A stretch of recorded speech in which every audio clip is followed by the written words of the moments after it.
Yo, yo, yo, yo, yo. We're back. I knew you was there waiting on me. You didn't have to say it.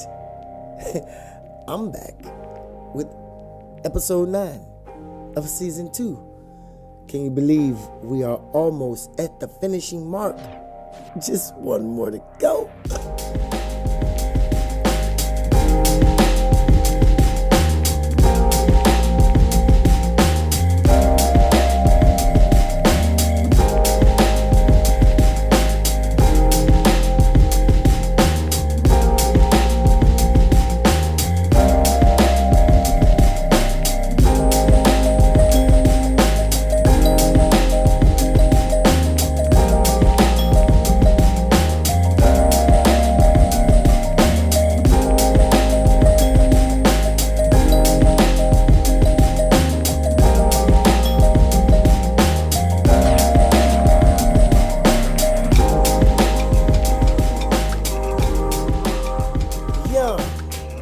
Sometimes I like to come in and give you straight, some preemptive monologuing before the show starts. But today I kind of wanted to go a little bit of a different route. Today I just wanted to start out by saying, listen, if you have something that you desire to do in life, if you have something that you desire to do in life, I just want to give you this going in with the show, to preempt the show. Be clear, be real, be honest. Be clear, be real, be honest.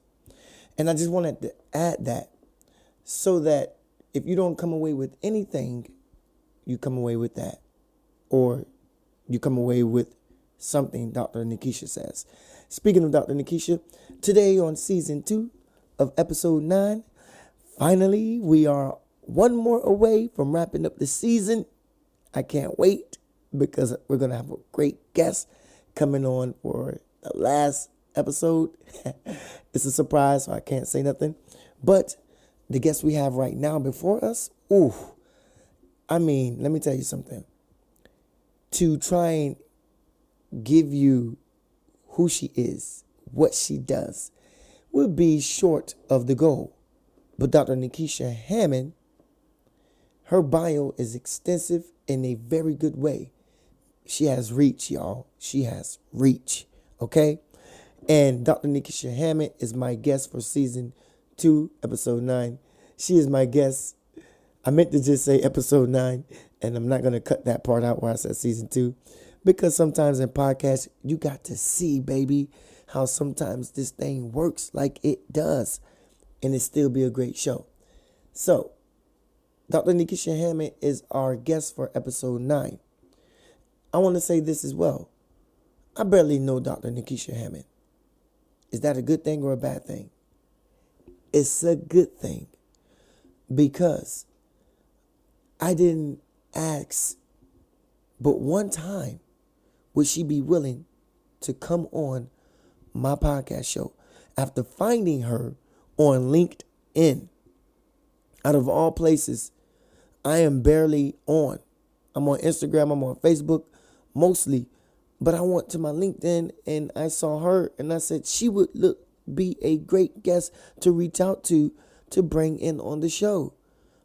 Yes, I saw her talking to one of my motivational mentors from online, Les Brown, but it had nothing to do with who she was talking to. It had everything to do with this was the exact topic I was looking for. And so she was placed in my path.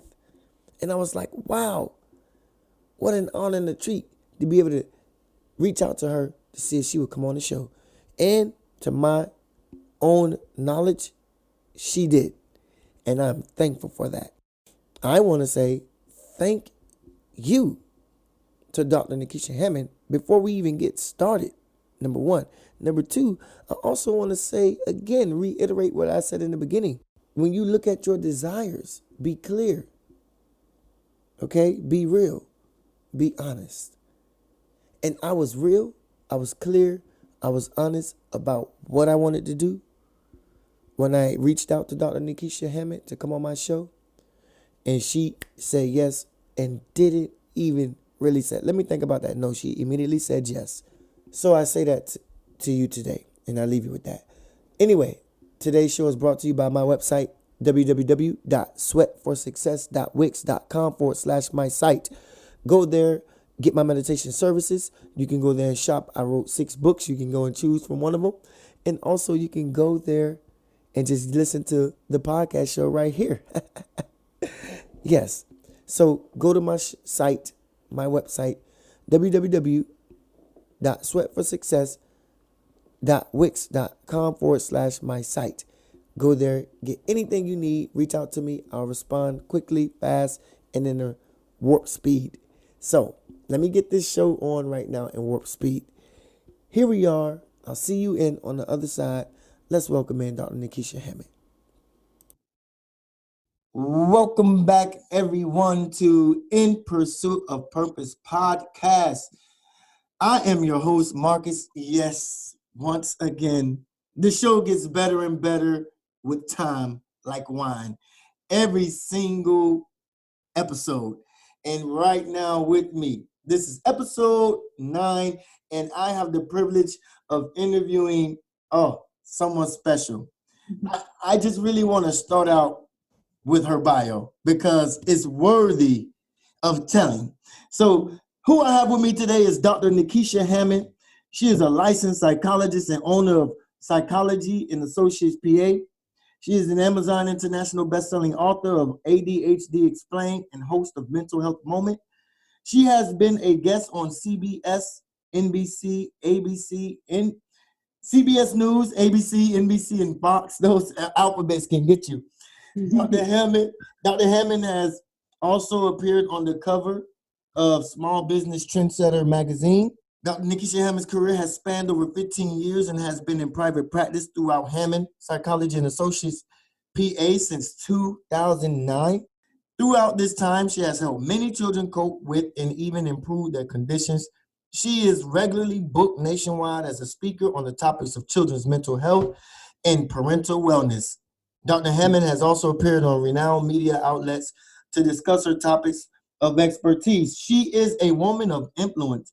I would say an advocate for youth and families. And she is also a Florida Gator, y'all. Go ahead, Gator. Chomp, chomp, chomp, chomp. Go Gators.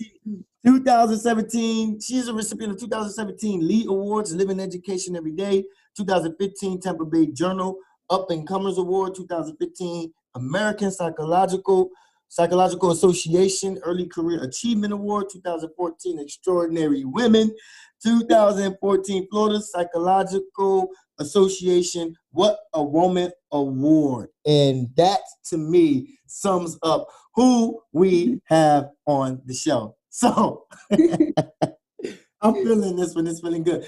Welcome to the show, Dr. Hammond. Thank you for joining us. Thank you. Thank you so much for having me. Wow, what a pleasure. What a treat and just honor for this conversation. Dr. Hammond, I want to be real honest with the people here, and I'm sure you're an honest woman. So give people a little bit, real quick, of going into what your practice is, what your practice does, and how you help children, how you help families, because your bio can only give a screenshot of what it is that you do, but I want you to give more of an in-depth understanding of that.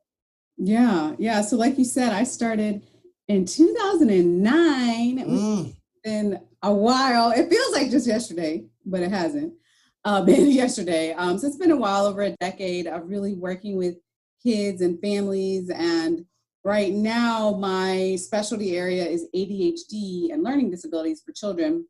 I also do evaluation with veterans and other populations, but primarily with children and teens, and I absolutely love it. I've had the opportunity to expand the practice and bring some more people on. So we just have a nice network of mental health professionals. As you mentioned, I'm a huge, huge advocate for mental health. That's why I speak, and that's why I do, podcast interviews and just really work with the media, because there's a lot that people can do to prevent a lot of the heartache that they're having in their lives. Wow. And you touched on a myriad of points there. First of all, let me just introduced the title of the show, we're going into, healing, how to keep the families together.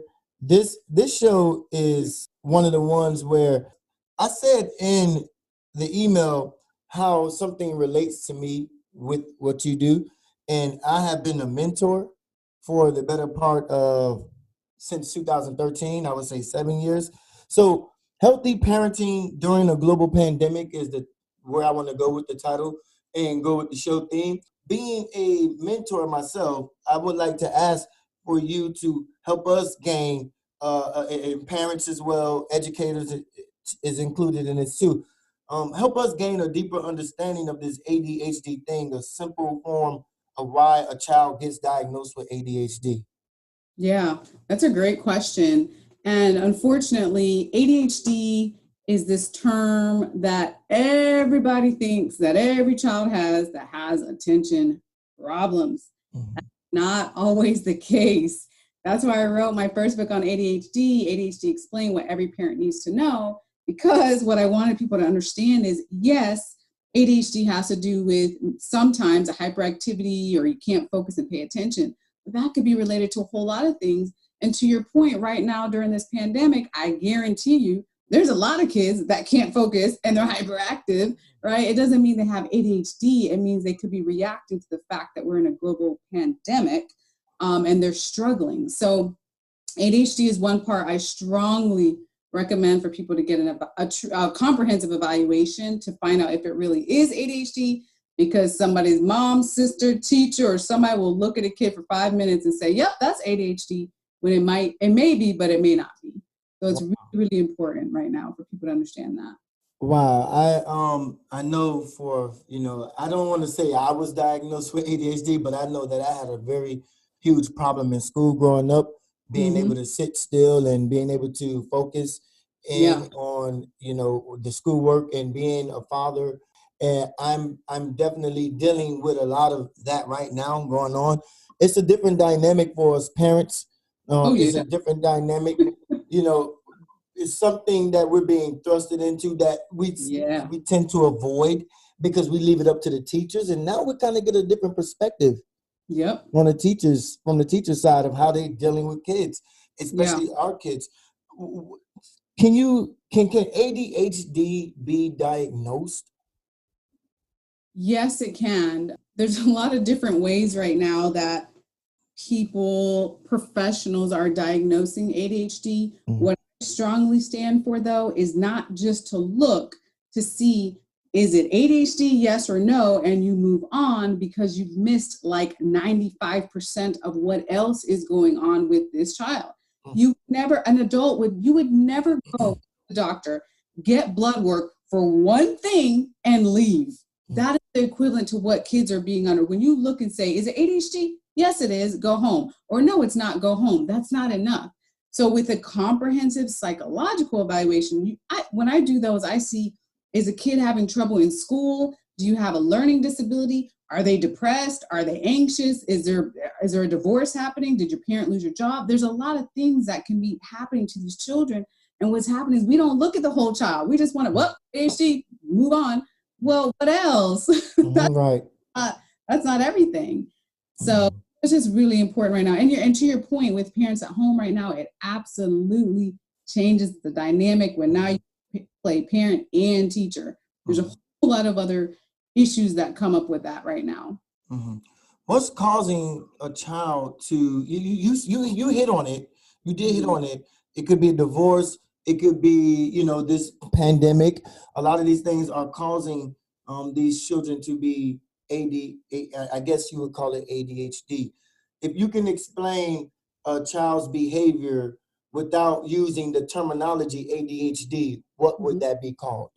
Yeah. So a lot of kids, well, many kids are not in school right now, but if they were in school, they might be struggling to get schoolwork done in a timely fashion. They may be getting in and out of their seat for the younger crowd, especially elementary schoolers. You're having problems paying attention to the teacher. So the teacher has to tell you 3 times to do something, right? Those types of things. And the same thing at home. Generally, it's happening in school and at home. So at home, you can't concentrate. You're not getting your chores done. So it's a lot of that that's happening.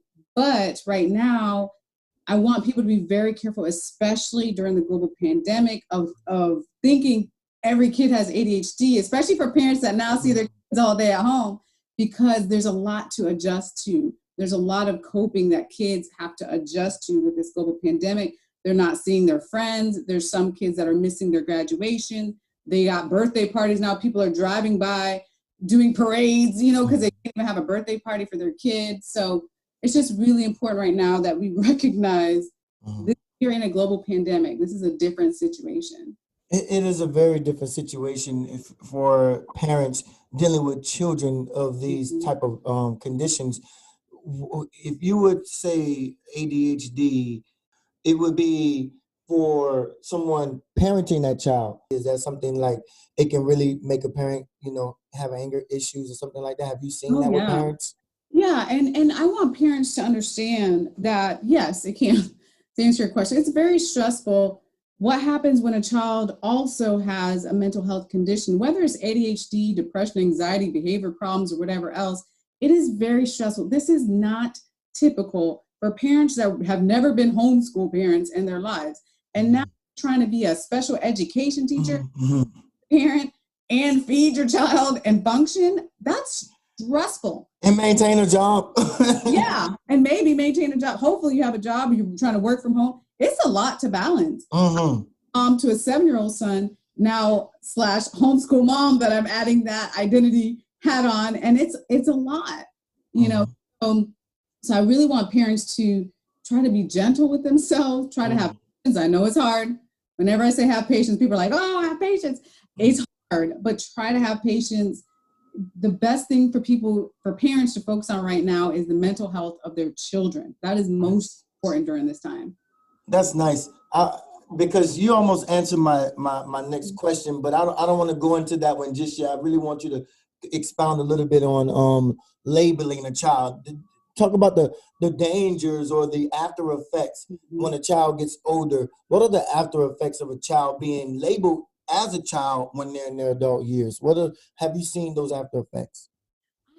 So there's pros and cons.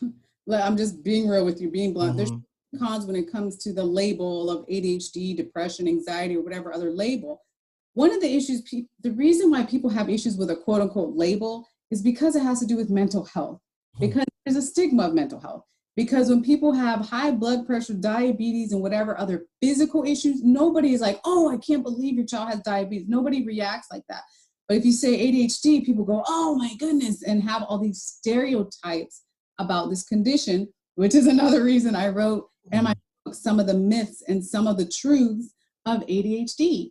And to your point with the labels, what happens, unfortunately, for some, not all, teachers also have stereotypes. When you're an adult with a label of, let's say, ADHD, employers have stereotypes about ADHD, and then discrimination comes in, is what happens. But the positive end of having a quote unquote label is you can get services and accommodations that you may need to function. So many kids that I've tested, if they had ADHD, let's say, they may qualify for modifications or accommodations, elementary, middle, high school. I've seen college students, right? Or on their job. And those are important things because we have to level the playing field and not expect people with a certain condition to be able to do the same things as a quote unquote typical person that doesn't have those conditions. So overall, it is good. It's just that there's a lot of stereotypes, a lot of misunderstandings about these diagnoses, especially for mental health right now. But hopefully we are moving forward as a field to reduce that stigma so that people can really get the help and accommodations that they need. That's awesome. You interview one of my favorite internet, and I've actually seen him in person, internet motivational speakers, which is Les Brown. Les Brown dealt with an issue of being labeled educatively challenged. And look where he's at now, Exactly. And so when you were able to talk to a Les Brown and hear him tell a piece of his story to you, do you get a lot of these stories that come out of the ADHD, that come from that? Absolutely. And I'm glad you brought him up. He is an amazing individual. I am honored to call him my colleague. And And really, to your point with his story, what happened was somebody at some point did believe in him. So all of he was called the DT, the dumb twin. All of these things in school made fun of because of whatever disability they quote unquote said that he had. But some teacher did say, hey, you know what, you can do this, right? And exactly, look at him now. That happens a lot. Parent listening to this, or a teacher, educator listening to this, you can have so much influence in somebody's life. You have to be one that tells a child, listen, just because you have a quote unquote label of ADHD, depression, anxiety, or whatever other quote unquote label, you can still get through. You can still be successful. Positive qualities that you have. This doesn't completely define who you are. This is just one part of your life. So I say we, like parents, community, educators, we have to be the one, if we want to save youth, and express to them that they can do this despite whatever disabilities, physical or mental health disabilities that they have. You know, I've been an advocate for youth. I've been a mentor for the public school system here in St. Petersburg, and I've dealt with many thousands of youth. I've been speaking out there, and so you know, I've seen a very, very, very distinctive racially and culturally divide when it comes to ADHD. And as an African American male and an African American female psychologist, we have to talk about those numbers, because I'm sure walking into your office or being recommended to you are a lot more of these type of disparities, where you're seeing African American children come into your office, or parents come into your office. And what is it that you're telling these parents when they've been told that they need to go get their child psychologically evaluated? What is it that you're telling these parents to help them either accept that or say, take your child back? What is that conversation like? Yeah. So a lot of parents that I've met over the years are at different points. Some parents are happy when they're like, finally, I know what's going on with my child. They have ADHD. And some parents are not, they're upset, or they're having a hard time understanding that diagnosis and what does this mean for my child. What I try to tell every single parent is, listen, somebody has to advocate for this child. Somebody has to throughout the school system. Hopefully, if they qualify for certain modifications, it could be their SAT, getting extra time, or whatever it is that they can qualify for. These are things that generally help children. What you have to do as a parent, though, is advocate for them, because when a teacher may have a stereotype, or an educator, or whomever has a stereotype about this child, and they also look a certain way, and they also, their hair is a certain way, whatever the situation is, it's like another condition that they have to advocate for. And many parents have really responded to that well, and have taken that message and be like, okay, Dr. Hammond, I'm going to be an advocate for my child. You're not an advocate. Who's going to advocate for that? You have to be an advocate for your child. You absolutely have to be an advocate. And I have had, when I write my psychological reports, whatever, the results are, and I give the report to the parent, I'm like, here's your next step. Here's what you need to do. Take this to the school. Here's how to be an advocate. So I break it down step by step to really, really, really try to help parents on this journey, because it's not hard. It's not easy all the time. It is hard. It absolutely is. Does it make your job easier, or does it make your job less stressful when a parent says, I'm deciding, they've been told, take your child for a psychological evaluation. The parent comes in and the parent says, you know what, I'm deciding to homeschool my child. My child doesn't need to have this diagnosis on them, because it could come off as like some type of disease. You hear your child being diagnosed. It feels like it's a disease that they have to live with. And I think that, from my own perspective, I know this is something children don't have to live with, but does it make your job less stressful when the parent says, hey, thank you for that. I'm going to homeschool my children so they don't have to go through that. Yeah, and it's so tough. I've had some parents in that situation as well. It's tough, unfortunately, because not every parent is really designed to be a homeschool parent. It is harder than it looks. Parents right now probably are understanding with this global pandemic what homeschool life really is. It's what it is it just looks like this great, amazing alternative, which it can be for some families. But for some families also, again, if the child needs special education services, you have no experience in any type of special education teaching, and you're a parent, and you got to deal with meals. There's a lot of different parts to that. So sometimes parents are actually doing a disservice, or not.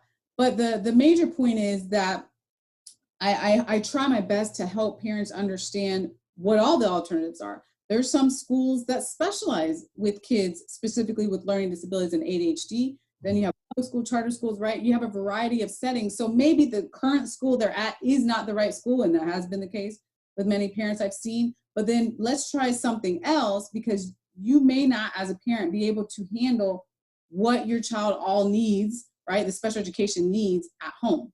That's not always realistic for everyone. Wow.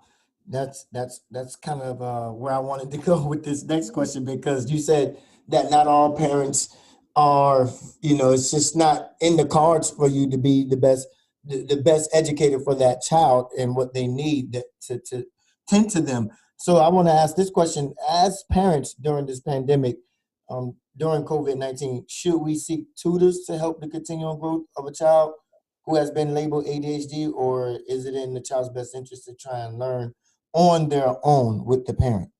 Yeah, no, definitely, definitely. There's a lot of free virtual tutoring sessions and that sort of thing. Whatever resource, or a lot of local ones too. I think here locally, our library was having some type of free tutoring and that sort of thing. So whatever is local, or even like national things that are right now because of COVID, especially, people are giving away a ton of free tutoring services. I would highly recommend utilizing the resources around you. And again, there's some parents out there, they're like, homeschool, easy peasy, my kid, they're good. For many parents, so this is a frustrating experience and difficult. Please use help. I agree with you on that one. You don't have to do it all. Actually, I just wrote a blog article about that on hammondpsychology.com. Parents, it's a Dear Parents, you don't have to do it all during this pandemic. You don't have to be the everything during this pandemic for your kids. Like, spread out the work. So yes, definitely utilize tutoring services.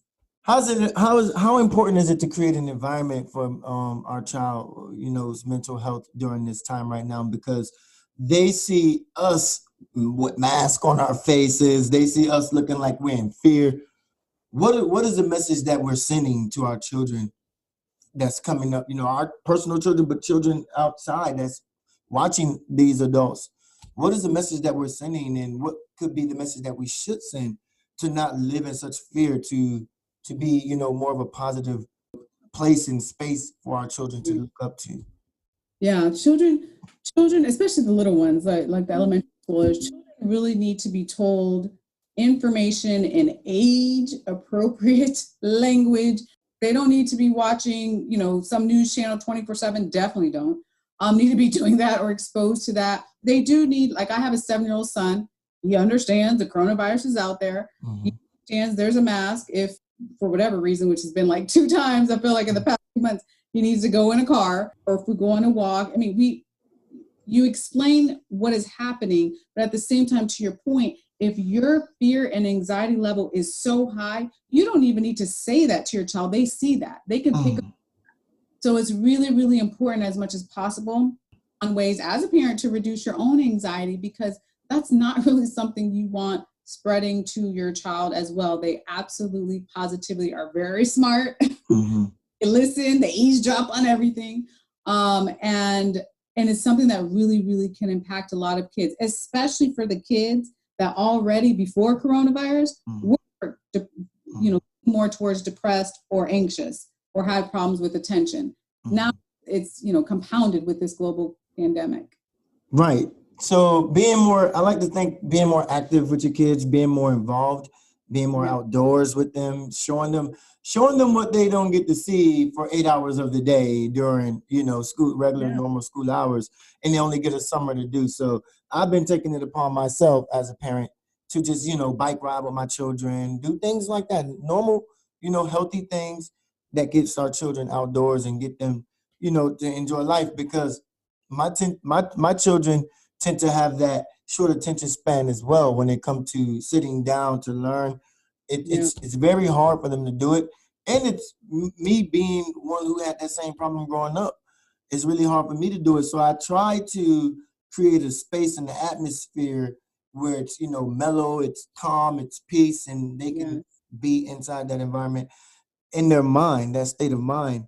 And to your point, this is a time period. I know there's a lot of negativity, understandably, surrounding coronavirus, but the positive part of it is this is a time for parents that you may never get for the rest of your child's childhood to spend this amount of time with them. To your point, like again with my son too, we've been using sidewalk chalk or going outside in the backyard, or now we have a little plant he's doing.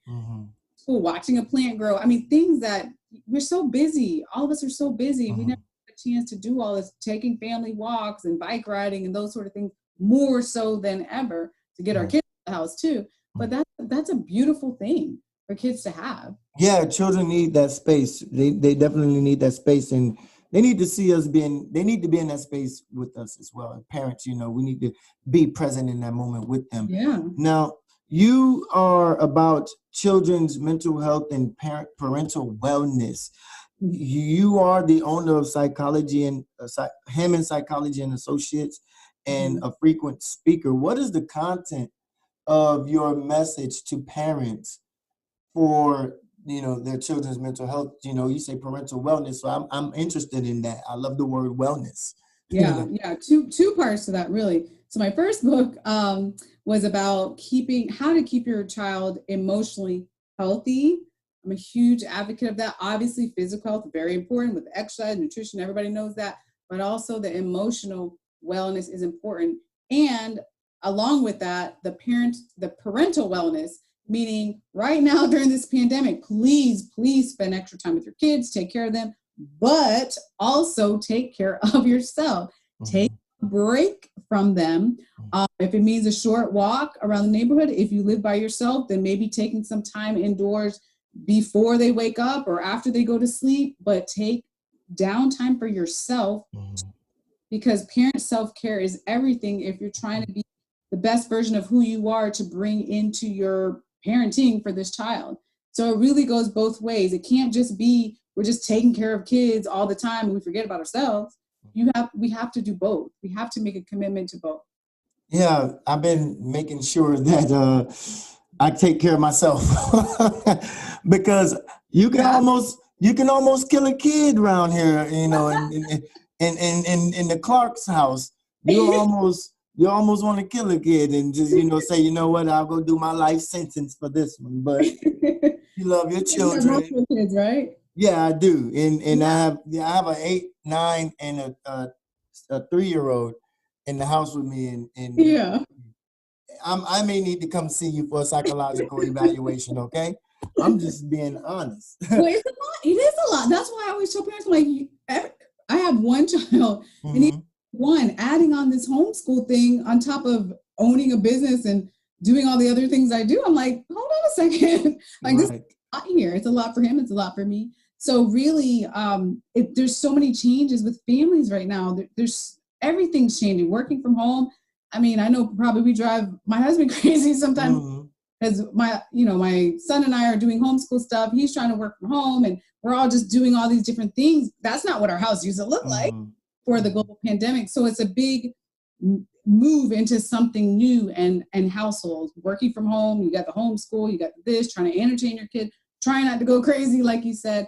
It's a lot going on, which is why it is critical parents to be taking care of themselves and having some sort of self-care. I've been in the schools as an advocate for youth for some time, and I've seen, I'm gonna be honest with you, a lot of my mentees were African American, and I would say 99% of them were African American. It wasn't by my own choice, but it was by recommendation. They knew I was a very good mentor, and so they gave me all these children who come from diverse backgrounds. Their grandmother is raising them because their mom's on drugs, their dad's on drugs, their dad's in jail, and I'm being recommended to these children from the guidance counselor. In these schools, I want to ask, what is the role of a a psychologist like yourself, what is the role that you play on these children as a psychologist when the guidance counselor decides to say, you know what, school may not be the best setting, or this classroom may not be the best setting? What is your role? Are you recommending a child for special education? Is that what you, I want to hear about that. Yeah. So sometimes, yes. So I'll have different teachers or, like I said, guidance counselors that talk to a parent, and then the parent comes to see us to do this evaluation. So then, depending on the results, it's true. Some children they're not even in the right classrooms. Mm-hmm. I'm like, you can't. It's like it's like setting up a child to fail. Yeah. Like, you cannot function. It's not being negative. You cannot function in this classroom. Yes. And then the repeating grades and all these things that are necessary. I'm looking at their scores, the IQ scores, and their what we call achievement scores, reading, writing, and math. I'm like, you're brilliant. Like, why are you repeating the grade? No, you're not in the right classroom setting. Mm-hmm. That is definitely like a recommendation that I'm making to schools. Please put this child in a different classroom setting. For some kids, the school itself doesn't have the appropriate accommodation they need, or the modifications, so they need to have more of a specialized school. So it really depends on the case. But yeah, I've seen that over and over and over again. What I've seen, unfortunately, commonly too, is so many kids that are labeled with ADHD that may or may not have it, but what got missed was they had a learning disability. Mm-hmm. Of course it's frustrating. Like, you're not even, cannot do the work the way it was presented to you. So that, with that being missed, hours to talk about that. Yeah, we can. It's a lot. It's really it's very sad, and it's very heartbreaking to me, because there's so much that's preventable for kids. Mm-hmm. Especially, we already know the data. When kids are repeating 1 or 2 grades, and you're 19 years old or however 20 years old, and it just has a lot of negative consequences for some kids. So it's a lot that's preventable if people would get children to get the psychological evaluation and the proper diagnosis to begin with, so you know what you're dealing with, and then you can work with that in the school system.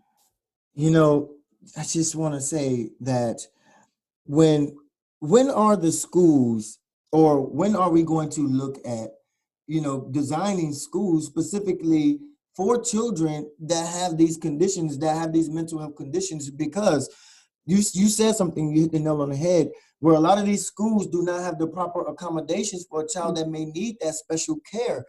And as a child growing up in these schools myself, and almost was put in special ed, it's a stigma that comes with that, and it looks bad on us. The child thinks it looks bad. It feels bad to the parents. So where are we going with this?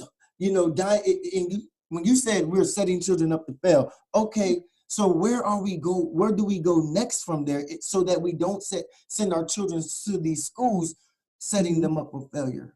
Yeah, well, the first thing, I celebrate when kids come into my office and they're in like early elementary school age range. I am ecstatic, because if the child got the evaluation that they needed when they're in kindergarten, first, second grade, those early years of the nonsense that they go through with for some kids, the suspensions and the referrals and your repeating grades and all these things, the frustration, now you're depressed, you're anxious, all this stuff. And then some kids I see in high school and I want to cry.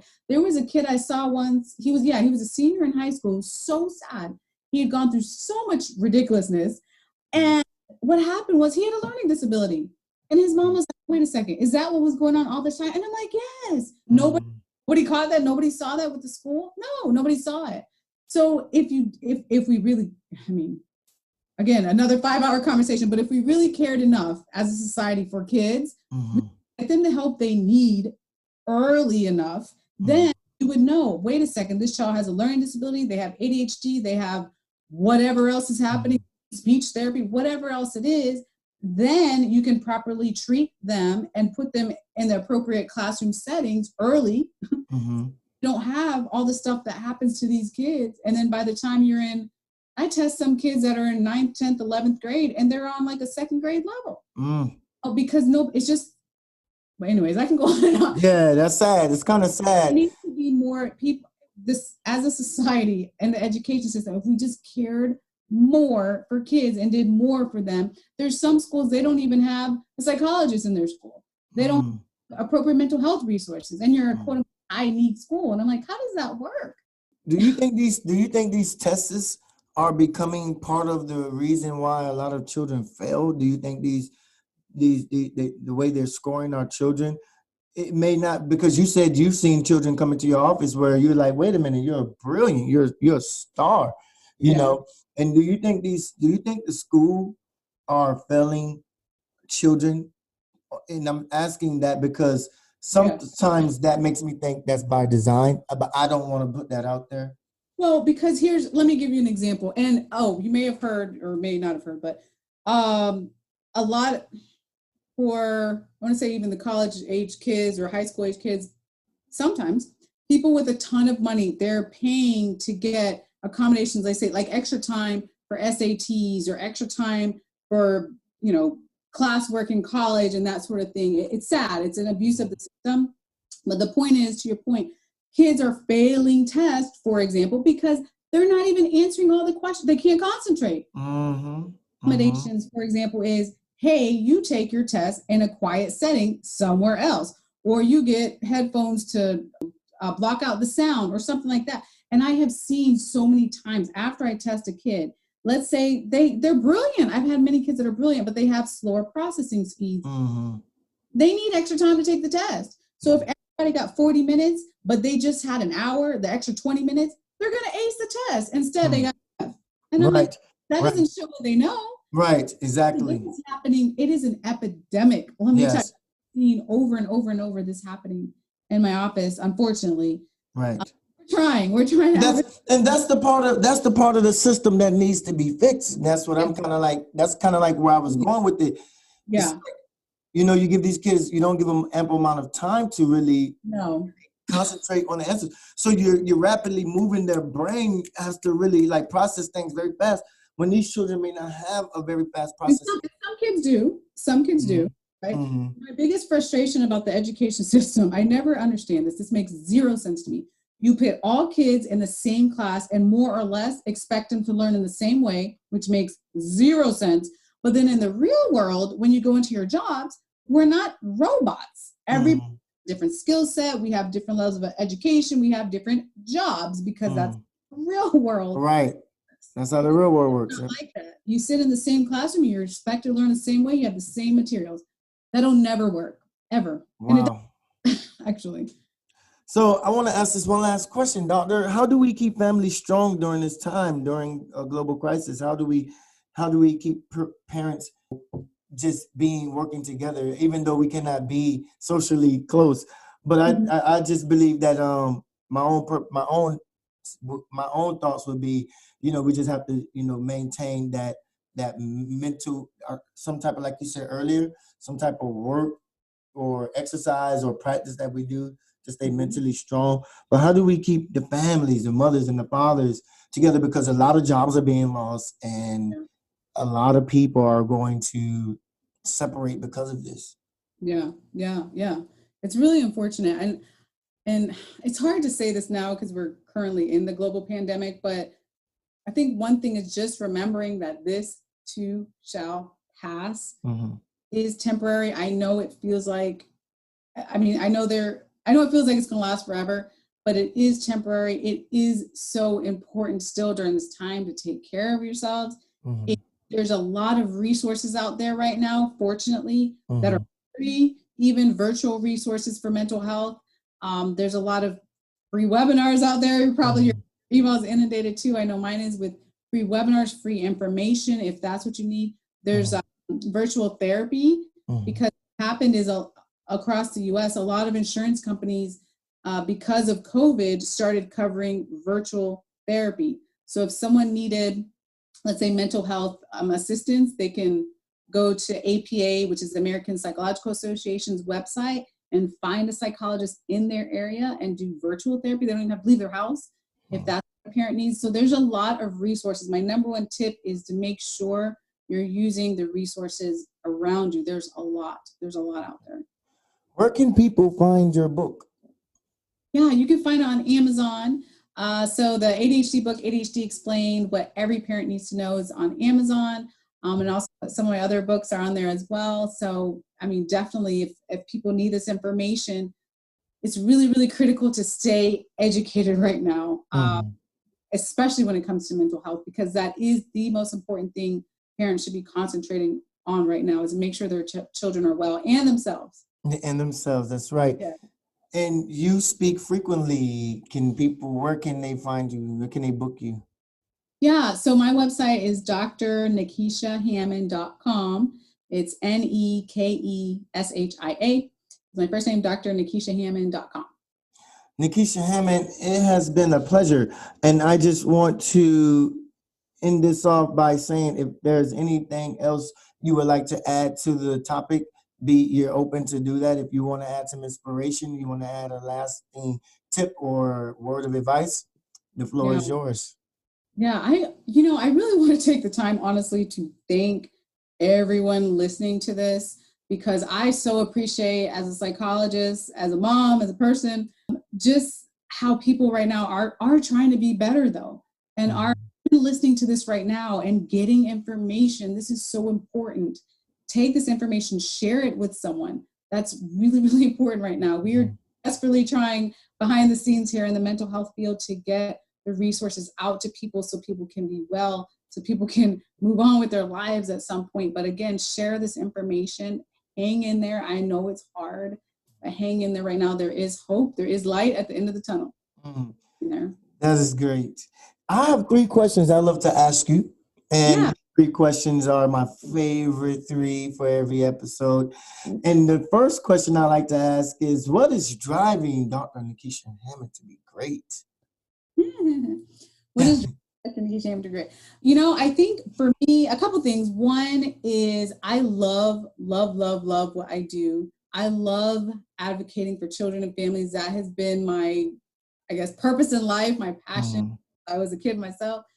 So what I do, I absolutely love. But I also believe that you should always be working on growth, always working on being better, whether that's physically, emotionally, spiritually, mentally. Always work on being better. Who you are yesterday, try to be better today. Try to be better the next day. So that really fuels me to make sure that I am growing, progressing, and being better. Very nice response. And what purpose is Dr. Nakisha's purpose in life? I really strongly feel this is very, I guess, spiritual or very deep for me. I really feel like my purpose in life is to help children, to help teens, to help families to really have a better life, to have the opportunity to be happy, have the opportunity to be productive, to take care of themselves, and just be the best versions of themselves. Be the best versions. I hear somebody say that on YouTube, and I always look at that as an introspection. It's like, okay, how do I go in? How do I maintain my self and physical strength, mental strength, and all those other good things? There's so much, Dr. Nakisha, that we could just expound on, and I really, really would love to have you back on in the near future. So I really want this to just get your message out there to my audience so people can know that there are actual resources where people don't have to limit themselves to just what they're hearing and reading on TV. But there are people like you who I've been able to gain access to that now they can gain access to. So that's going to be a very good thing. Last question is, who inspires you? Is it a book? Is it a mentor? Who inspires Dr. Nakisha? I have so many people. Oh Lord. Okay, let me try to narrow it down. The person that comes to mind right now that really inspires me is Michelle Obama. Oh, nice pick. She's so amazing. I've read the book. Everybody read the book, Becoming, and she's just such an amazing individual. And just her story and just how she's helped and how just her heart and who she is. I adore her, and I definitely think she's up there. Yeah, I have a whole long list, but I would say right now she's in my number 1 spot for who inspires me. That's a good pick, because I've always said this that she is to me a way better speaker than Obama. A way better speaker than Obama. I've listened to her messages more than I listen to Obama's, and I love the way Obama speaks, but she takes the cake. I was like, she's amazing. She's that woman on top. Well, Dr. Nakisha, I would like to just say thank you for being on the show. And this is where I do an MOG, which is a moment of gratitude, and that is to express what you do and just acknowledge and thank you for being here. Thank you for doing your part. Thank you for giving your service to the community. Thank you for helping society. And I just speak right now, just the blessings and that many things come your way, all that you desire and all that you want, all that you hope for. I just speak that it comes your way and we can manifest these things together, because there's a word I heard that said that where two or more are together in my name, there I am in the midst. Yes. And so we are in agreement on something, that you will be very already more nationally, internationally known and successful. So we're going to continue to speak that over you right now, okay? Thank you. I'll take that. Yes. You've answered every question I've had. I've really wanted to get you out here to my audience because they need it. They was asking me for advice like this, and I was like, well, let me find someone. Yeah. Let me find someone who can probably answer some of these questions you guys have, and then I'll present her to you or him to you. And I'm thankful. Yeah, well, I'm thankful for you too. I want to thank you also because I love people that share information. Public education is everything. So for you to be sharing your podcast, be sharing this message about mental health means everything. So thank you also. Is there anything that you didn't say or you want to say, you want to address? I will say, if I would love to connect with people, I'm usually on Instagram at dr.hammond. Usually people will send me a message and the direct message, and I'm happy to answer any questions or, send people referrals or, connect people with who they need in the mental health world. So, Dr.Hammond on Instagram, or also on Facebook, Dr. Nakisha Hammond. So feel free to reach out. I would love to connect with people and answer any questions you have. This has been Healthy Parenting During the Global Pandemic with Dr. Nakisha Hammond. And I like to say, you know how I love to end this, right? I like to say thank you for joining, for listening, for tuning in. And I love you. I love me. I love us. I will see you all in pursuit. Come around and the lights they shimmer. Walk by and the ground will simmer. Out of my life and the life get dimmer. Life don't stop, we rock, we get it, we go. High up life, we winning too old. Even if life hit us with lows, I'ma still shine in the light like gold. Hype in the moment, I might fly. High and I'm rising, I'm feeling I might cry. White rising according to my eye. Life has got me biting, I'm feeling like Mike Ty.